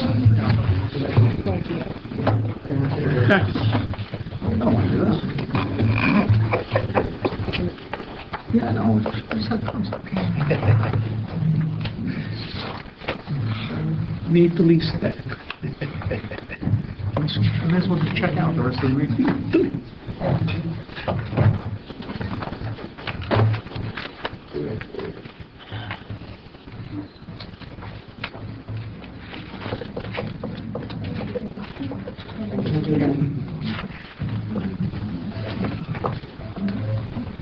Okay. Good. And I just want to also, obviously, I want to thank former Councilman Tom Smith, who did serve 2012 to the end of 2015 in that role. and his deputy, Stu Heinzinger, who was in an acting capacity since the beginning of the year, and who has agreed to stay on as deputy until such time if Chief DeRace decides to appoint somebody else. But we do have the ability to have multiple deputies, and I think if the chief agrees that we like to have different people from the different branches of the emergency services represented in the emergency management office. So we'll be working on that. And the other thing we're working on is, according to the statute, we're supposed to have a formal local emergency management council, which has been on the books, but we haven't updated it. And I'll be working with Chief DeRace to make sure that we repopulate that and make sure that we have a council going. We have to review where we are in terms of all the status of all our plans and make sure they're all up to date. And I think Chief DeRace is going to be an excellent asset in this role, and I'm thankful that he's willing to give his time and his expertise to help the borough. So, thank you for that.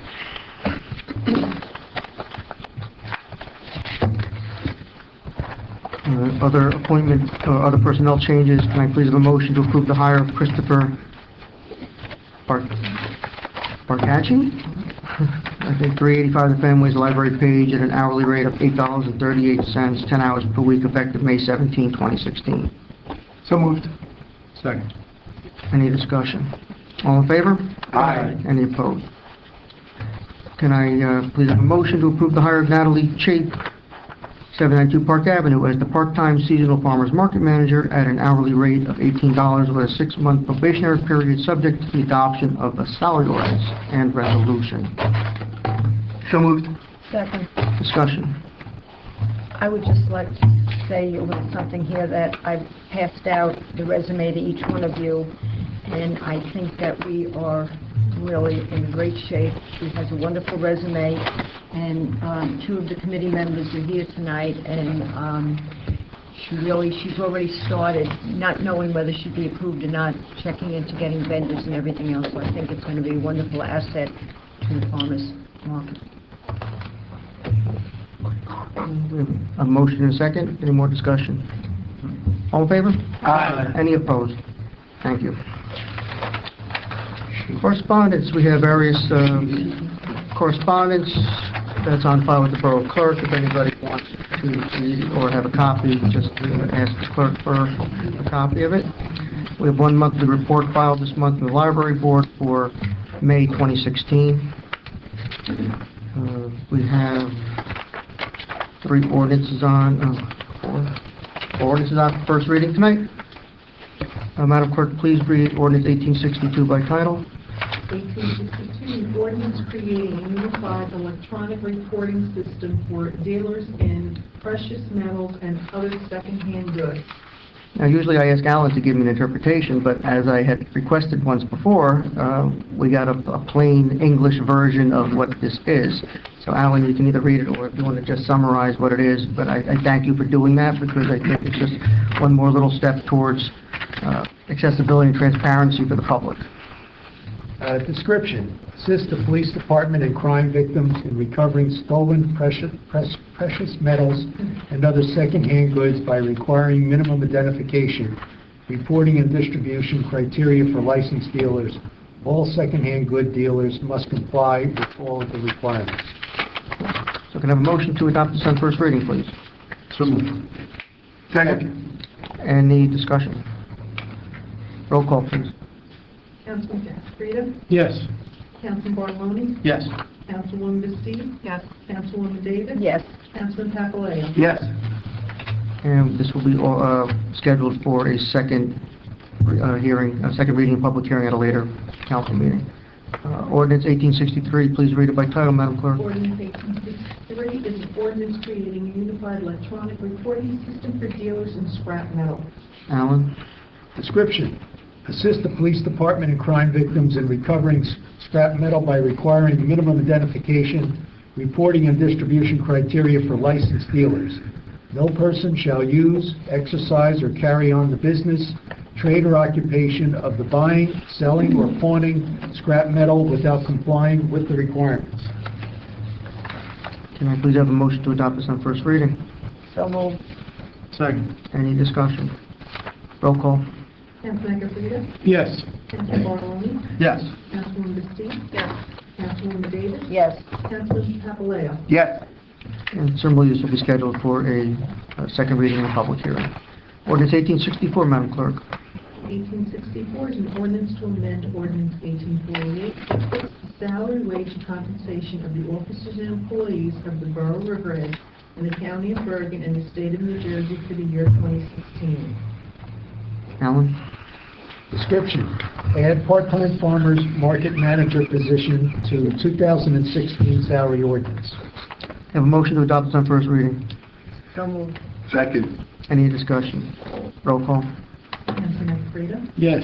Councilman Bartoloni? Yes. Councilwoman Bastu? Yes. Councilwoman Davis? Yes. Councilman Papaleo? Yes.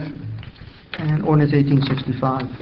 1865, an ordinance to authorize the resurfacing of Fifth Avenue, Section 4, from Midland Avenue to Oradell border, a general improvement and the construction and reconstruction of sidewalks, curbs, and the driveway aprons along and in front of such sections of Fifth Avenue, a sidewalk improvement in by and for the Borough of River Edge in the County of Bergen, State of New Jersey, to appropriate the sum of $225,000 to pay the cost thereof, to authorize the issuance of bonds to finance such appropriation, and to provide for the issuance of bond anticipation notes in anticipation of the issuance of such bonds. Alan, what does it mean? Description: resurfacing of Fifth Avenue, Section 4, from Midland Avenue to the Oradell border. See, plain I language. think this should have been the title. Okay. Can I have a motion to adopt on first reading? So moved. Second. Any discussion? Roll call. Councilman Frida? Yes. Councilman Bartoloni? Yes. Councilwoman Bastu? Yes. Councilwoman Davis? Yes. Councilman Papaleo? Yes. And that will also be listed for a second reading and a public hearing at a later council meeting. We have no ordinances on for second reading tonight. We have resolutions by consent 16-201, 16-210, and 16-212, and 16-213. Would any member of council like to... Mayor, don't you also mean 16-214, which is Chief's race? Oh, So that was passed. yeah, we already passed it. So if anybody want to have for separate consideration any of those? If not, can I have a motion to approve those by consent? So moved. Second. All in favor? Aye. Will Finance Chairwoman please read and move Resolution 16-211, payment of the bills? Thank you, Mayor.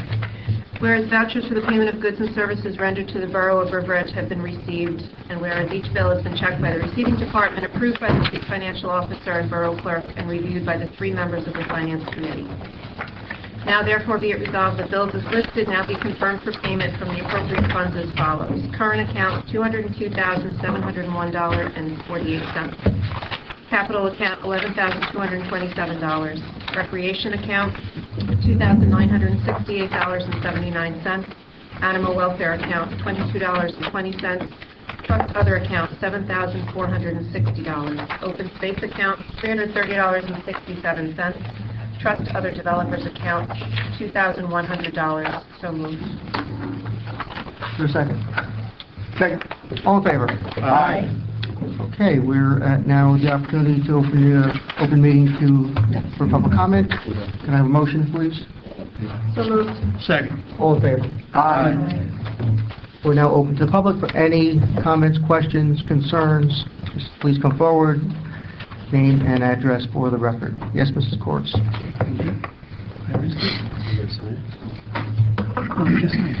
Patricia Court, 419 Oak Avenue, President of the Board of Health and Board of Health liaison member to the Farmers Market Council, or Committee.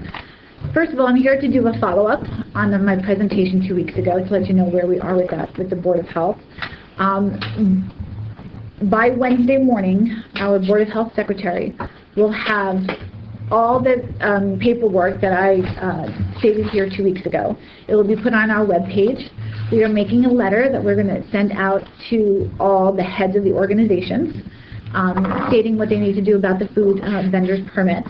And I have personally reached out to a lot of members of the organizations that I will meet with and discuss personally, since this is new, to answer any questions or concerns that they might have and go over everything specifically and personally with them. I know we're going to do that in the order of what's coming up, like, you know, the 4th of July, okay? So that will be my first person who I meet up with. I talk with Regal, I talk with Little League, I talk with PTO, so I will make meetings throughout the summer for that. Okay, but everything will be on our webpage by Friday morning, and the letter will be sent out by the end of the week to the individual organizations. So I just want to let you know where we are with that. And how has it been received by those groups that you've reached out to? Fine, great. I mean, they still kind of don't understand. That's why I'm going to go through that step by step, and I'm going to make it very easy. It is not going to be difficult at all. Myself being a member of Regal, member of the PTO, I will take on a lot of the food vendor responsibilities in getting the certificate, which I already have. And I will walk through it with every organization, just in the sense of precedence, because this is still very new. Sure.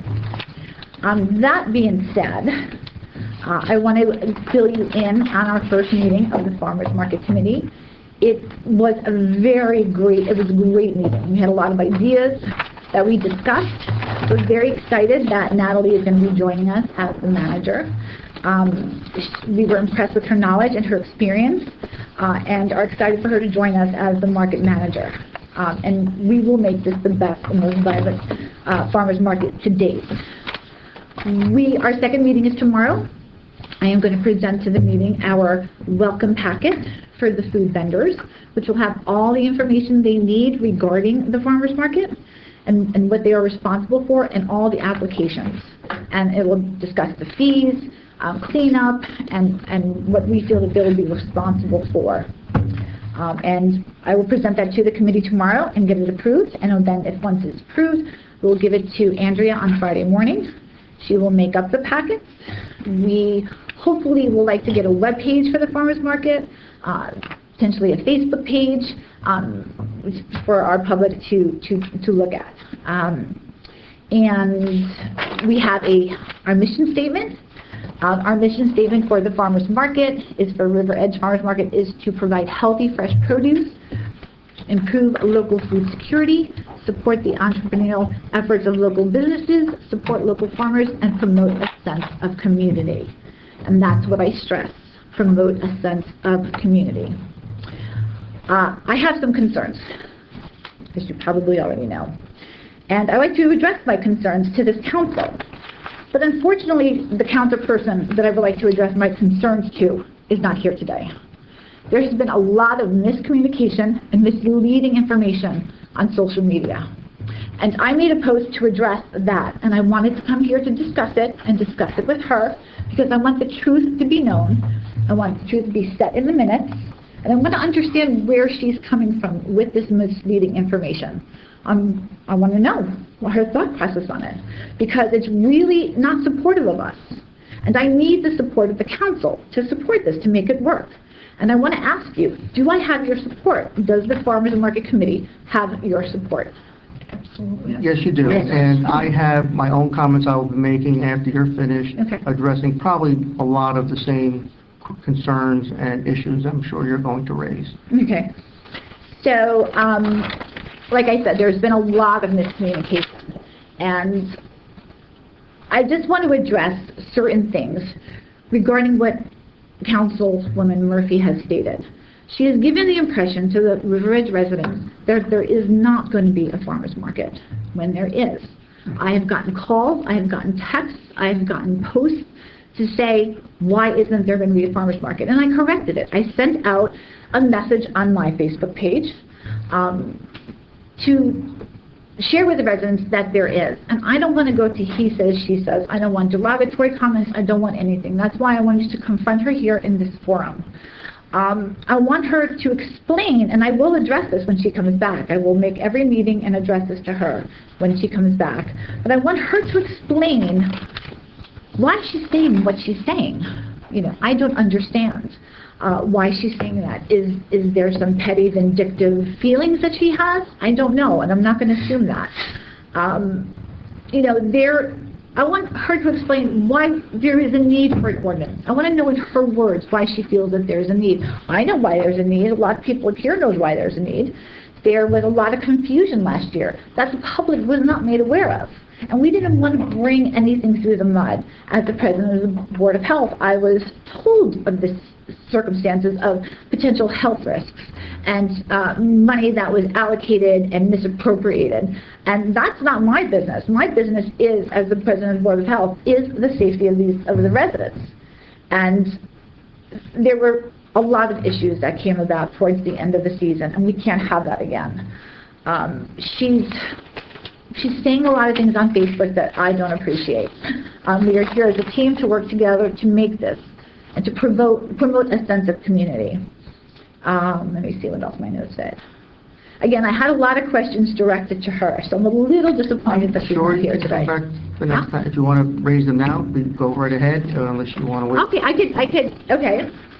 I want to know from her, in the sense, last year, the farmer's market, was it a borough event, according to her? Okay, was it a private event? Who exactly was running it? Was she involved in running it? Because she stated that there were 2 people running it besides Gigi. There was a question of the vendors being charged a fee. Was there or wasn't there? She verbally told me that there wasn't, but yet I found out later. We will go through all of that. Right, but that there was.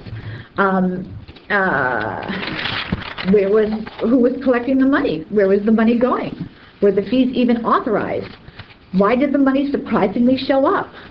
And again, my interest as a president of the Board of Health is, what did you do or how did you handle when the inspector found out that there was potential hazards? And let me just see. So basically, those were the majority of questions I wanted to ask her directly. I wanted to know her answers. I wanted them on the record so that the residents of River Edge, despite emotional feelings and friendships, could come here and find those answers. And bits and pieces of those answers are already in the public record, and statements that have been made from this dais by the councilwoman, statements which have obviously appeared in social media, and quotes that were in the newspaper. And I'm going to attempt to try to the best I can, synthesize a summary of where we are and where we need to go. So questions you have are certain questions I've had, particularly since October when this came to light. And I believe the council and I believe the public deserve answers to those questions. And I'm going to try to make sure that we get those answers. So I appreciate you coming. I think the committee is doing a great job so far. And I think the greatest success is to just have another market and show that it's not any one person who does it, and it's for the betterment of the town and not for somebody's personal agenda. So I appreciate your efforts. And she's very vocal in this town, and she does have a lot of supporters. And I just want her to support this endeavor. Well, I wouldn't bank on that, and I don't know if we really need that support, because I think she made her opinions very clear. And that's for her own decision, and she can act however she wants to act. So back to the farmers market, and we're gonna have our second meeting tomorrow. We are going to have it on Tuesdays, starting I think the 7th of June. That's the first Tuesday. The hours are going to be from 2 to 7, and it's going to run until potentially the first week of October, and then have a harvest fest in the middle of October. And we'll bring in, soups and mums and all that wonderful stuff. And this will be the best farmers market. With all of us working together, it's going to be amazing. Thank you. Thank you. Thank you. I would just like to add that it was very exciting to be at the meeting and to have everybody, being so positive and come up with these ideas, and especially with the new manager. She had such great ideas. She was so excited and bubbly. And then a couple of days later, to see on Facebook what was written there, saying, after having passed a resolution here that we were having a farmer's market, saying that she had no idea, she doesn't think we are. And a couple of vendors that I called told me that they were told we were not having a farmer's market. Well, that's- I don't know who yes. told them, but there's a lot of bad PR out there, and we haven't even opened up Yes, our farmer's and market. we yet. will address it. Anybody else? Mr. Fazio?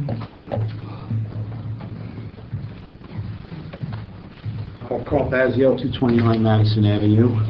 First of all, I'd like to thank the mayor and council and the Board of Health for reinstating the starting the farmers market with rules and regulations this year. I think they did a great job in their due diligence in hiring a farmers market manager that will do the best thing for the town of River Edge. The post that I read on Facebook, at least this time, Councilwoman Murphy acknowledges that she worked on the farmers market. So wherever the camera is, thank you, Councilwoman Murphy. And I did contact the Paramus Farmers Market, and she has nothing to do with the Paramus Market, even though she's stating on Facebook that we are going to go to. So that is just not true. I'm in full support of the farmers market, anything I can do. I'm very busy in my personal life right now, so I can't, but anything that I can do to promote the farmers market, I will do. And I'm glad to see somebody else is here asking the same questions that I have. Thank you, Mr. Fazio. Thank you, Mr. Anybody else? Okay.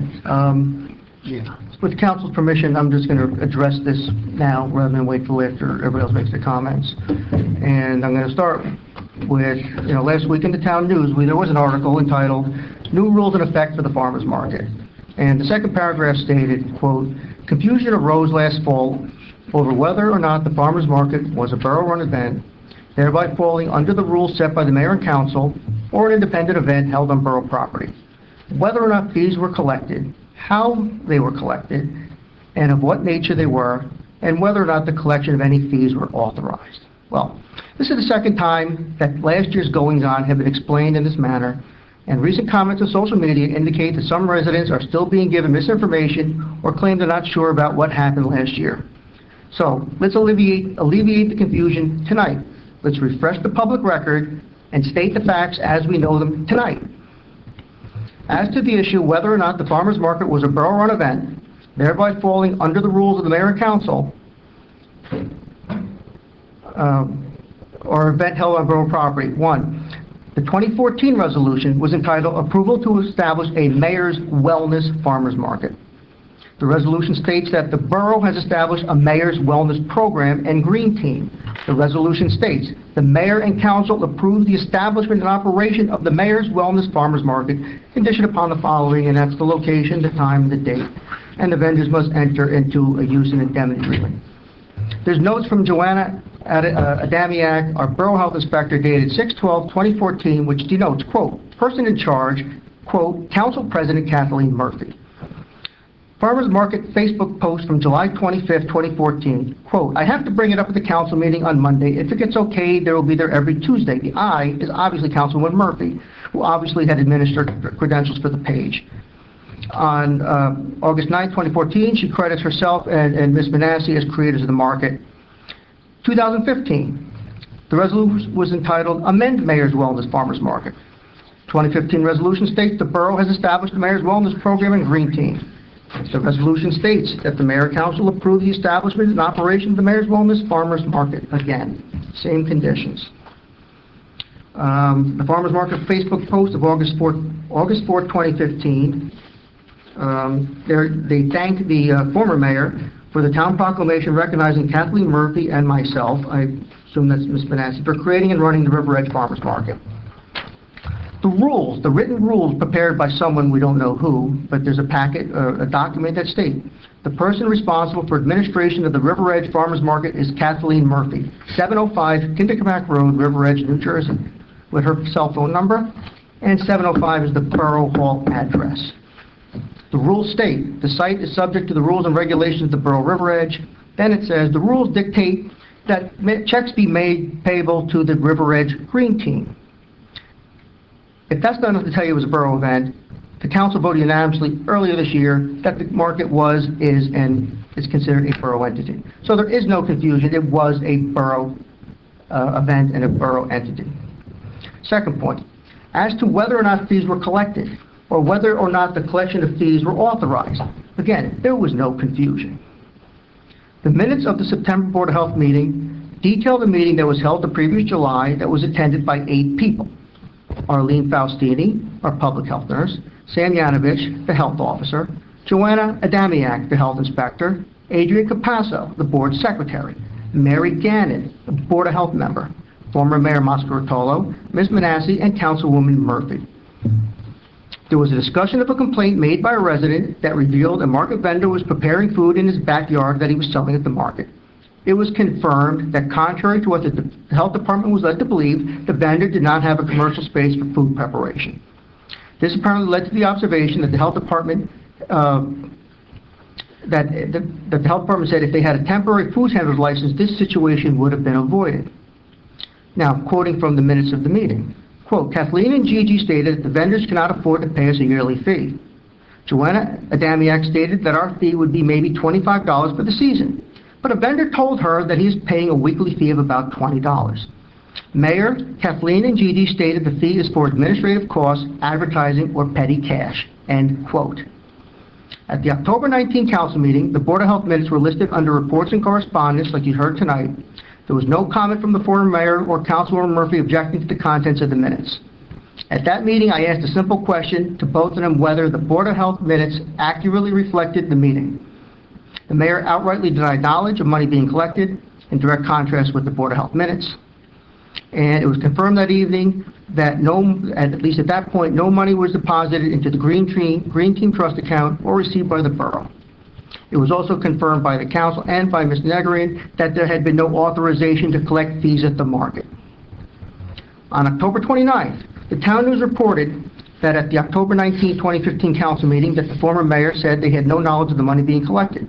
The article quotes him as saying, quote, regarding the petty cash, if there's petty cash made payable to the Green Team, or there's a bag of cash lying around, I'm sure we'll find it, said Mascaritolo. I'm sure that nothing untoward happened at the farmer's market. They are volunteers.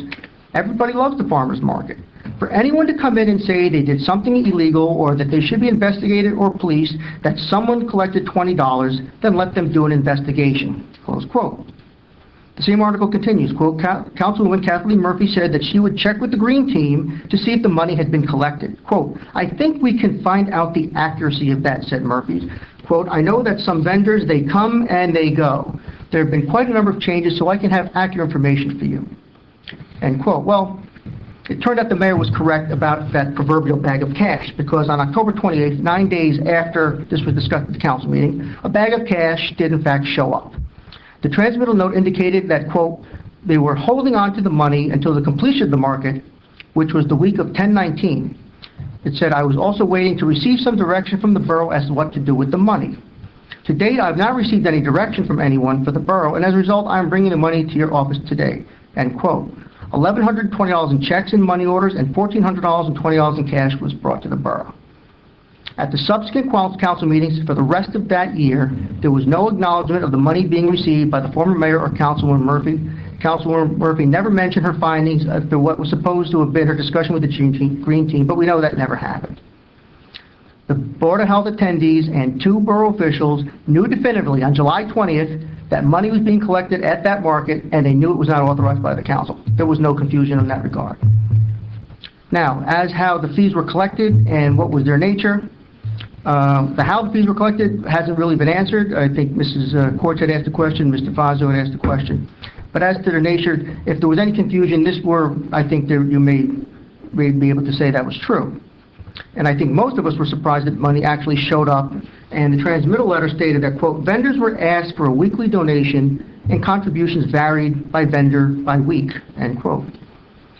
It's my belief that the CFO and the borough attorney agreed with this characterization, specifically because it was clear that the collection of money on behalf of the borough was in fact not authorized. And if not authorized, the only way to accept the money was to consider it donations. However, as there is no way to account for the sources of the cash, the checks and the money orders tell a different story. If vendors were asked for a weekly donation, then why are checks written in large amounts that date to April and May, before the market started? Why is there another check from April and the memo line states, quote, 2015 market fee? Would someone make a donation via money order? Not one single check stated donation in the memo line. It says fee, weekly fee, or week of whatever date. At the March 21, 2016 meeting, we were discussing the October 19 meeting when all this first was discussed. I said that at the time I was told money wasn't being collected or that no one was aware of any money being collected. Mayor Moscaro's comments that if there's a bag of money, it will show up, and guess what? 10 days later, it did. It just confirms that at the March 21st meeting that Councilwoman Murphy knew, at least on October 19th, also that money was being collected. And she sat here the night and said she had to check with the Green Team. She also said that checks were made out, no, she said the Borough River and the Borough, the intent was, quote, we were not professional market managers. This was our second time doing it, so it's all a learning curve. Councilwoman Murphy said that some vendors came, some flaked out, some showed up, and some didn't. It was very ongoing. And when I asked her about the checks, Councilwoman Murphy said that Mr. Negrin didn't mention it when he was asked what we should do. He said it was very troublesome to create a new account, that it was going to be more work, and he said, whatever you could do, you know. Well, she could try to pin it on Mr. Negrin, but we know that wasn't the case. I said again, you were never authorized to collect money in the first place, and her response was, quote, it just kind of happened. If somebody had a good day, we said, why don't you donate to the Green Team? And if they didn't have a good day, well, that flies in the face of the facts. People prepaid in April and May. I guess, did they guess they were going to have good days? When I said this was just one of the many questions that aren't answered, Councilwoman Murphy said it seems like everything's being addressed by this new ordinance. And I said we didn't have an accounting of what happened last year. She said the situation was just very fluid. At the March 21st meeting, Councilman Bartoloni also expressed concern regarding the lack of accounting and said that when she was confronted with the fact that were fees collected, there was a denial. Councilwoman Murphy said that it wasn't a fee, it was a donation. Councilman Bartoloni said that that's how Councilwoman Murphy was characterizing it. She asked who the checks were written to. She said there was only the Green Team, and I said no, they weren't. They were written to various different parties, whether it was the Borough River Edge, Farmers Market, or sometimes not written to anybody. And like I said, it says fee, it says weekly fee, it says seasonal fee, and quote, Councilwoman Murphy said, quote, it's a matter of semantics. It wasn't semantics. So at the October 19 meeting, the July meeting with the Board of Health, and back to 2014, Councilwoman Murphy knew money was being collected at the market. After the money appeared, she denied knowledge until March 21st. Going from it was donations, and it just kind of happened, blaming we were not professional managers. This was our second time doing it. It was a learning curve. Then October 28th, the day the money was turned in, the council was directed to keep the information confidential. It was not disclosed to the public at that time. And obviously Councilwoman Murphy was aware of this, but at the next day she posted on the River Edge Democrats Facebook page, we're sad to report, this is a quote, our sprouting farmers market is the most recent victim of a rabid, politically motivated Mignone-Bartoloni attack on River Edge volunteers. Quote, now in a desperate attempt to garner some attention to their weak political campaign and a purposely timed attack at the last council meeting, Mignone-Bartoloni and a few followers have targeted our all-volunteer farmers market. Mignone has called for investigation and Bartoloni ranted incendiary and disparaging accusations. Now, here's the key. Solely because $20 donations were collected.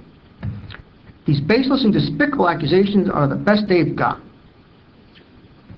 So, this is an outrage. People are incensed. Blame Mignone and Bartoloni when there's no farmers market in 2016. Okay. I guess at first she didn't realize that posting that she acknowledged what was previously denied and that what she said was true, that money was actually collected. And then she tried to float this spin of this $20 discretionary donation. The post was pulled down almost immediately, but not until people had seen it and printed it and sent it to us. Now, last week, the councilwoman posted, quote, since we won't be back for the River Edge Farmers Market, I'm just recommending that everyone visit and support Gigi's Paramus Farmers Market. All the same vendors, just in Paramus. When someone commented, you will not go to the River Edge Market? She responded, I'm going to the Farmers Market in Paramus, and they have all the vendors I've come to know and love. Then another series of posts, Councilwoman Murphy writes, There was a committee of 4 people, plus someone that is being hired to try and organize some variation of a farmer's market. Neither myself nor the original manager will be involved. I imagine it won't be the same as it has been in the past 2 years. I will be going to the Paramus Farmers Market and others in the area. Another quote. What was once done by 2 people at no cost to the borough, we don't know, now takes 5 plus 10 pages of rules and regulations at an undetermined cost. Another quote.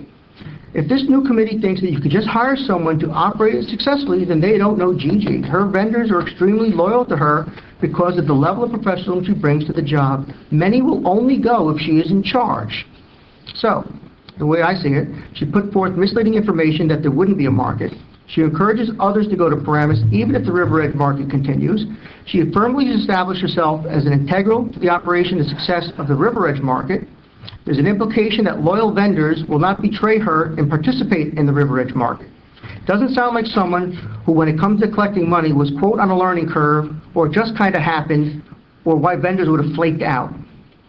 When someone asked on her page, what happened to the River Edge Farmers Market, her answer was, quote, politics. In response to a comment that people, quote, wrecking what once was a well-designed idea, shame on them, these people need to be exposed. Terrible.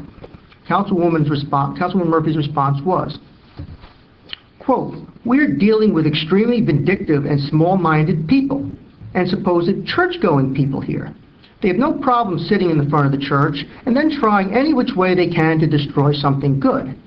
We actually were able to donate unsold fresh produce and artisanal bread to the St. Peter's Food Pantry every week for families in need.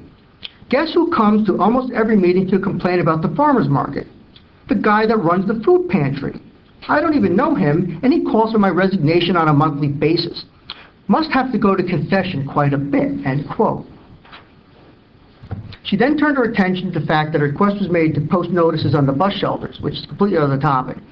And although her comments indicate otherwise, she doesn't acknowledge that she actually voted not to let the postings occur. Then she turned to the food handlers ordinance, and her post stated, quote, school bake sales will need a temporary food handler certificate. Lemonade stands are at the moment exempt, but who knows, that can change too. Plus parents serving pizza or other school lunches. One person on site will need a food handler certificate. Brought to you by the people who espouse smaller government and less government intrusion. This is in the interest of public health. And she knew that night, and it was clear as crystal, bake sales were excluded. Any ridiculous pronouncement that we're going to even imply that we're going to regulate lemonade stands is beyond the pale. All she has to do is read the minutes from the last meeting. And I also said to her that night, if she thought lemonade stands should have been concluded, she could have modified the ordinance right then and there and offered an amendment. Part of that discussion, one of the responses, I guess referring to the council as quote-unquote jackasses, Councilman Murphy states that, quote, there are more than a few on the council who thrive and subsist on creating new and more bureaucratic laws, ordinances, and regulations. So more than a few, I guess she's meaning other people probably on her own side, because there's only 3 of us who are Republicans here. It's for your safety, she smugly wrote. Another quote, some people like Big Brother watching over them or actually being Big Brother. Must be associated with a well-known complex. The councilwoman has a repeated history of posting inflammatory and misleading Facebook posts, whether it's the market, the food handlers ordinance, misinformation to Cherry Hill parents about parking, claims the borough was suffering through rashes of robberies and home invasions, and the RPD is not doing enough. She provided misinformation to the library board about the roof projects, tried to embarrass professionals with photos that were taken during construction and tried to pawn them off as post-construction pictures. She meddles with the zoning board. She alleges impropriety and implies wrongdoing from vendors without proof, and when found to be unsubstantiated, she never apologizes.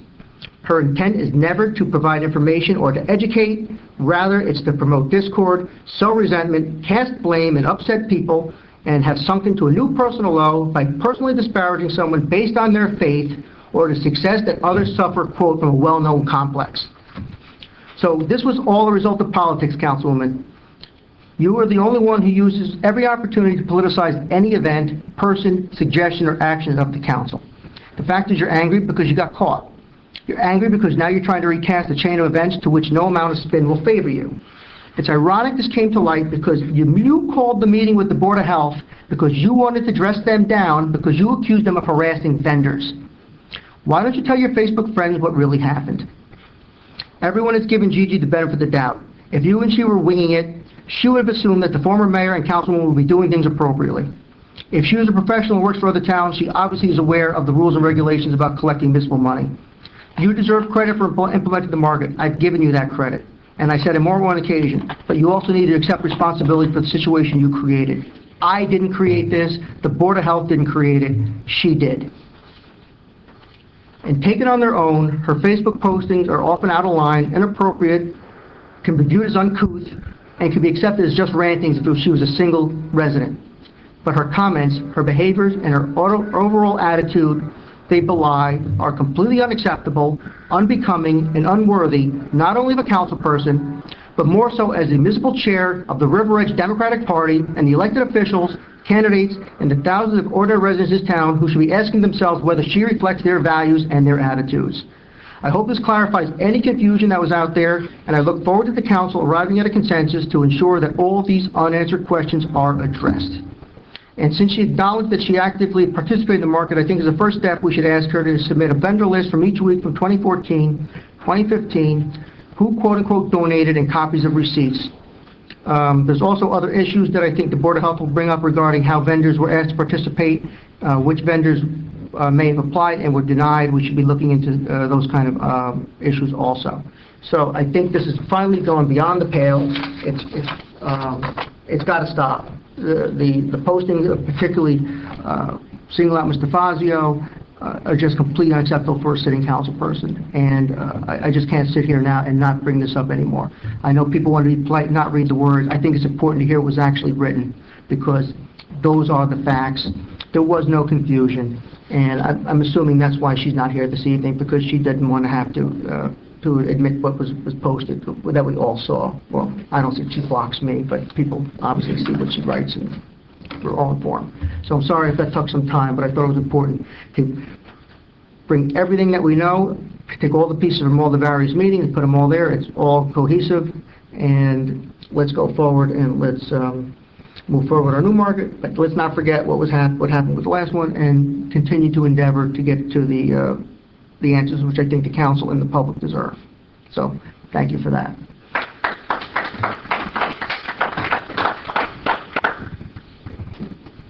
Council comments. Dave. Well, Motion to close to the public unless there's any more comments from the public. Yes. Any more comments? No? All right. Motion to close to the public? Second. All in favor? Aye. Okay, Councilwoman Davis. Well, I am very disenchanted because, as you all know, the only reason I came on the council was to try to bring everybody together, get along, and work for the citizens of the town of Riverbridge. And by the comments that were put out there, Councilman Murphy certainly is not working for the people of Riverbridge. We had such a wonderful meeting. Everybody worked so hard, and it just came together. We were so excited when we interviewed the new manager. I've given you all her resume, and you can see that it's just going to be a wonderful event. And to have been knocked down within 24 hours by comments on the Facebook page, it was very disheartening, not only to myself, but to the rest of the committee. And none of us can understand how you would do something like that. It's one thing if it's a personal thing, but it's not. It's affecting the people that she is sworn to, not protect, but that comes from Serve. ambulance, but Serve. to serve. And I have a real problem with that. Thank you. Councilman Flynn. Very briefly, it brings back memories. In 1979, when I was becoming a naturalized citizen, I read somewhere, we hold these truths to be self-evident. And I think that has come to my mind again. That's all. Thank you. Yes, Mayor, I'd like to say that I have a copy from Facebook, and everything you said and every comment you made was true. It was not an exaggeration. It was not in any way politicized. It was never, and I'd like to say this for the record, to my knowledge or to any evidence that has ever been presented to me, an attempt by you or Councilman Bartoloni to politicize. It was always the council working unanimously and in agreement with itself that we needed to have the ordinance we created regarding food handlers, that Councilwoman Murphy's comments and characterizations are completely and utterly false about you and Councilman Bartoloni. And I regret that she said that, and on behalf of the River Ridge Democrats, I apologize that she made those comments, especially given her position. They were inappropriate, unprofessional, and contrary to our mission to be of service as truthful servants of the citizens of River Edge. I have some things I want to say in compliments of DPW, beautification, but I don't think that that would be appropriate this time, so I'm going to hold those compliments of those individuals who have been serving our community in an outstanding way to our next meeting. If you'd like to do it, you can. No, I think, I'd rather, and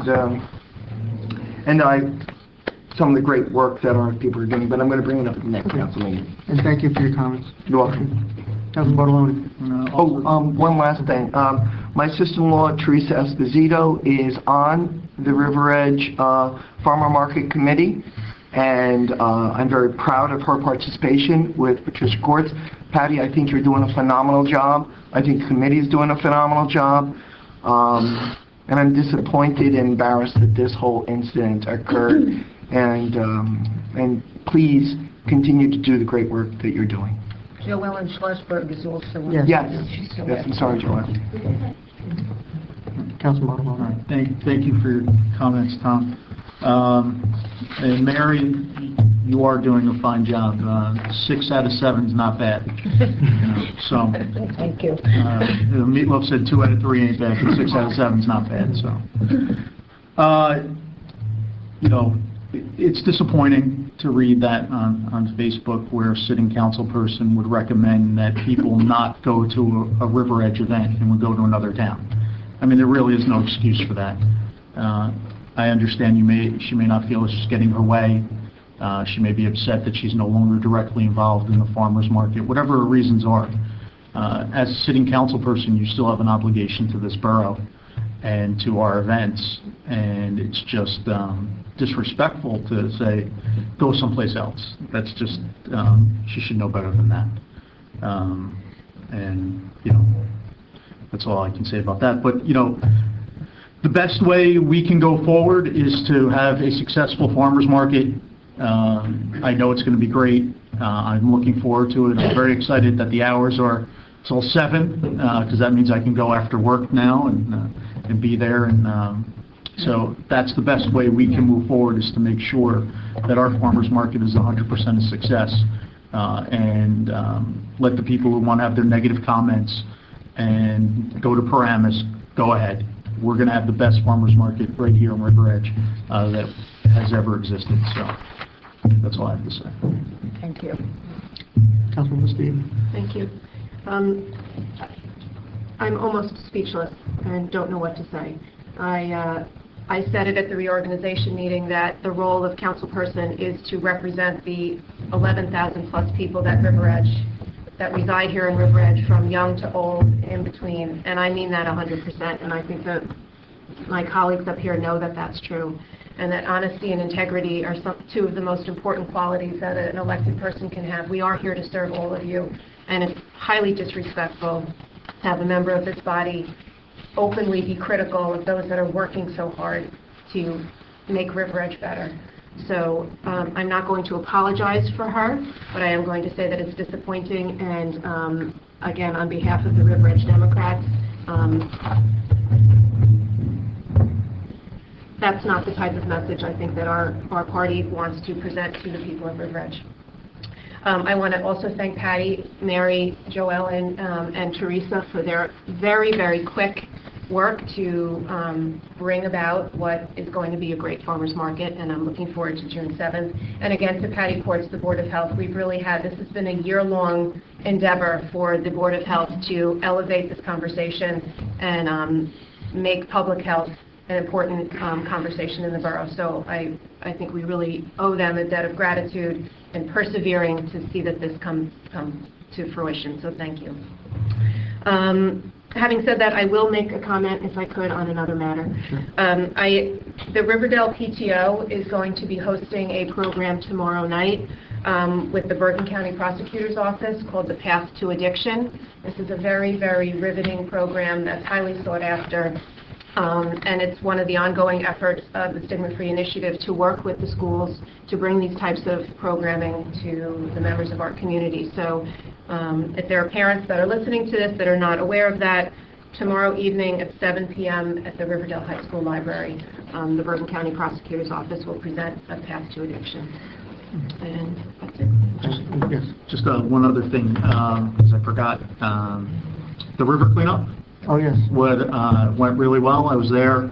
I had to leave for a little while, and then I came back. But it went great. Took a lot of garbage out of the river. We didn't fall in. We didn't fall in, but it was a great event.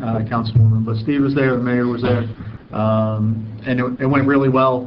There's going to be another one in October, so there's actually 2 this year. So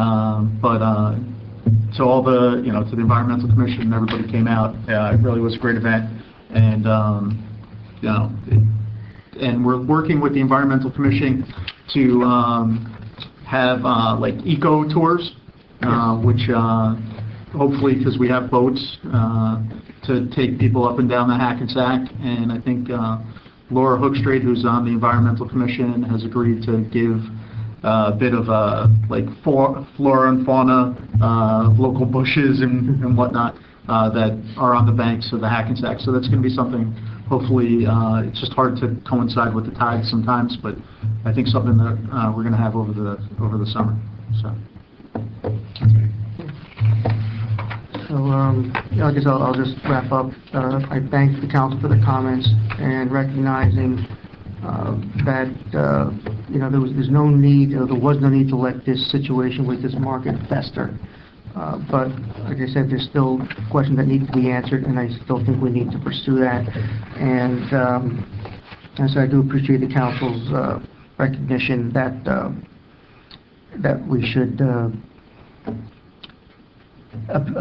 approach this objectively and, like I said, find out the answers to assuage the concerns of the residents. And not tolerate the kind of behavior we've seen from the dais, or whether it's from the dais or whether it's from behind a Facebook post. It's not acceptable anymore, and we're tired of turning a blind eye to it and letting it happen time after again, and sometimes it just has to stop, and I think there's more pressure needs to make this stop. So it's not going away, unfortunately, but I hope the new market will alleviate those concerns, at least to some degree. And we'll have a successful program going forward. And it was kind of ironic. The last meeting, I was going to say something in the council comments that sort of slipped my mind. And I'm going to say it again. I'll say it tonight anyway. But I was going to say I was going to thank the council at that point, because I guess I had been in office for all of 4.5 months. And I just wanted to tell everybody how pleased I was, how well I thought everybody was working together and advancing a lot of initiatives and programs and stuff that was stalled for last couple of years because of somebody in particular and the previous administration to some degree. And I think that I worked very hard to try to build consensus on the council so we can come up with common objectives and work towards getting goals, reachable goals, achievable goals, so we all can move the town forward.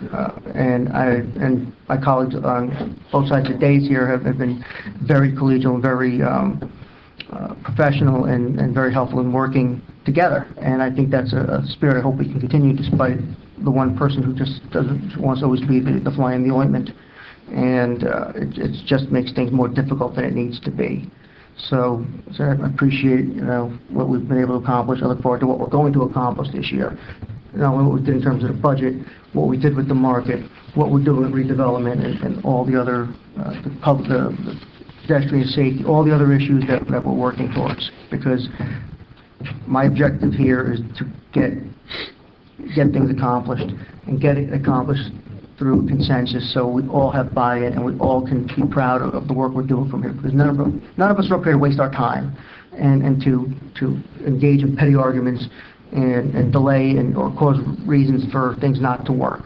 So again, thank you for that, and hopefully, heading into the summer, we're going to continue the good things we're doing and have a good year. So appreciate it. With unless there's any other comments, I would entertain a motion to adjourn, please. So moved. Second. All in favor? Aye.